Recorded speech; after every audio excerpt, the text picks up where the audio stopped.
ইয়াতে মই লোকেল কুকুৰাৰ মাংস 500 গ্ৰাম লৈছোঁ। এইখিনি মই ভালদৰে আধা ঘণ্টাৰ কাৰণে মেৰিনেট কৰি ল'ম। ইয়াতে মই প্ৰয়োজনীয় মছলাখিনি দি দিম।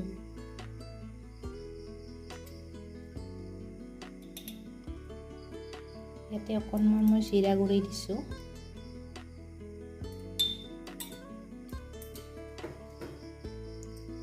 ডাঙৰ সাইজৰ এটা পিঁয়াজ দিছোঁ।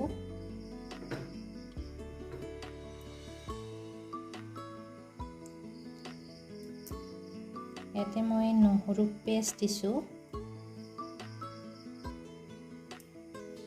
এয়া হ'ল আদাৰ পেষ্ট।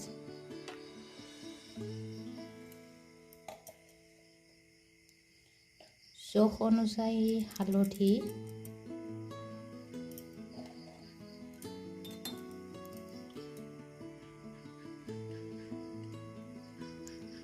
ডাঙৰ চামুচেৰে 2 চামুচ দৈ দিছোঁ। এইখিনি মই ভালদৰে সানি ল'ম।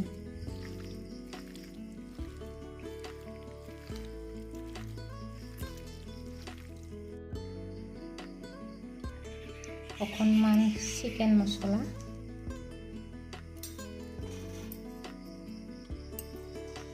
এয়া ৰেড চিলি পাউডাৰ অকণমান দিছোঁ আৰু এয়া অকণমান তেল দিছোঁ। এইখিনি ভালদৰে মিক্স কৰি ল'ম।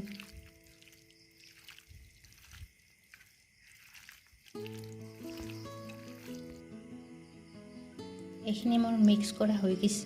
এতিয়া মই এইখিনি আধা ঘণ্টাৰ কাৰণে ঢাকনি মাৰি থৈ দিম। এয়া মই কেৰাহীখন আগতীয়াকৈ গৰম দি লৈছোঁ। এতিয়া মই ইয়াতে তেল দিম।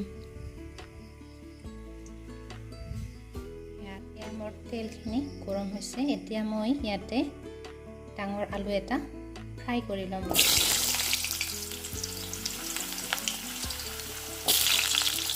এইখিনি ৰঙচুৱা হোৱালৈকে মই ভালদৰে ভাজিম।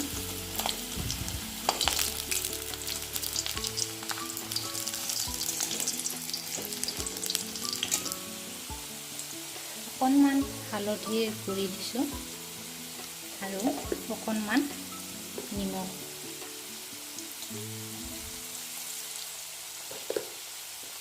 এতিয়া মই এইখিনি ভালদৰে লৰাই দিম।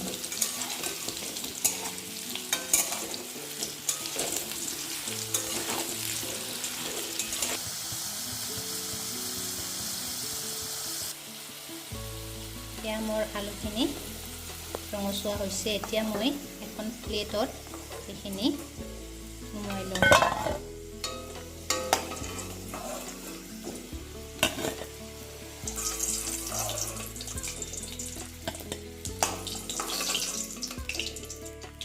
এতিয়া মই এইখিনি তেলতে পিঁয়াজ দি দিম। ডাঙৰকৈ এটা পিঁয়াজ দিছোঁ।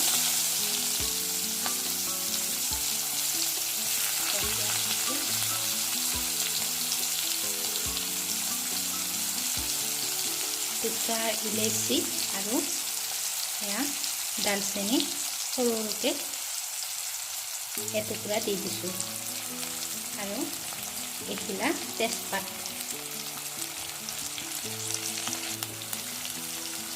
এইখিনি ৰঙচুৱা হোৱালৈকে মই ভাজি ৰাখিম।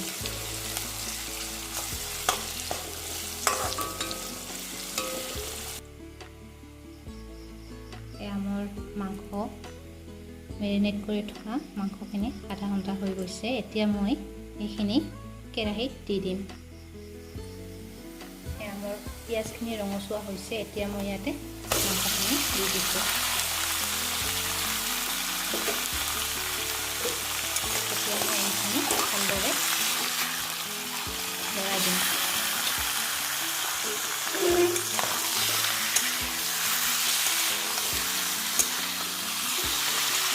এইখিনি ভালদৰে ভাজা খাব লাগিব। এতিয়া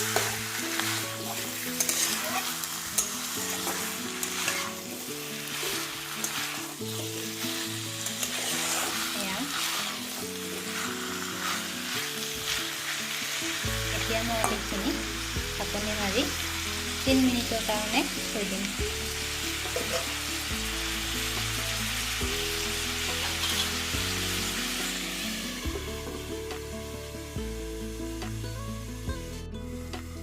মই ঢাকনিখন লৈ লৈছোঁ।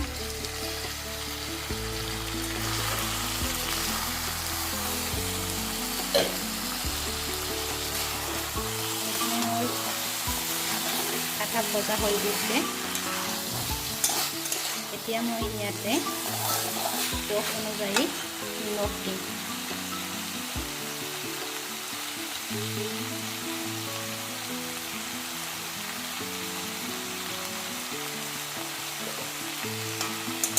ভালদৰে লৰাই দিছোঁ।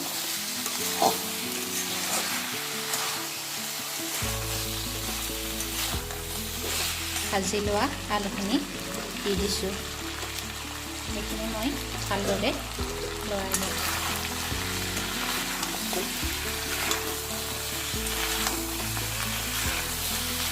যদি আপোনালোকে এনেকৈ বনাই খোৱা নাই তেতিয়াহ'লে বনাই খাবচোন।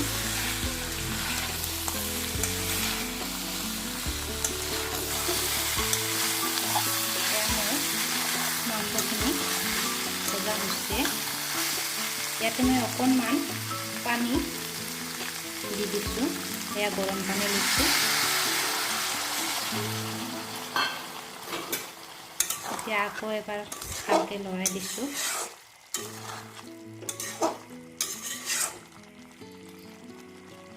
এতিয়া মই 5 মিনিটৰ কাৰণে ঢাকনিখন মাৰি দিম।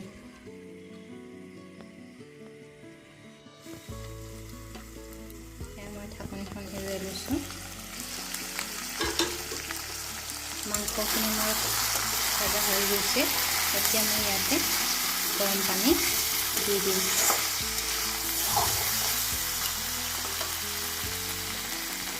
মই গৰম পানী দি দিছোঁ।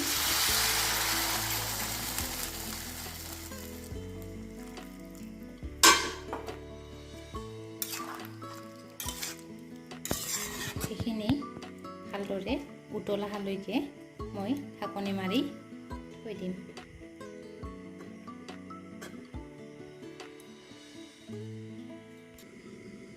এইখিনি মই জালুকৰ গুড়ি খুন্দি লৈছোঁ।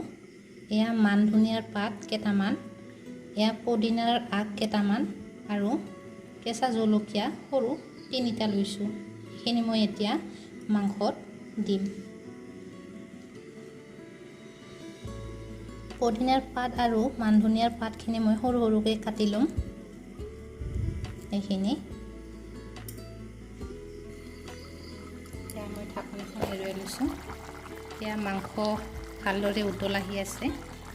এতিয়া মই ইয়াতে জালুকৰ গুড়ি এইখিনি দি দিছোঁ।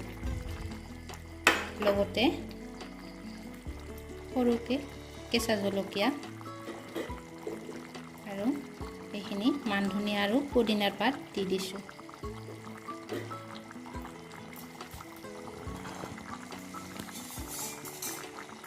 এইখিনি ভালদৰে লৰাই দিছোঁ।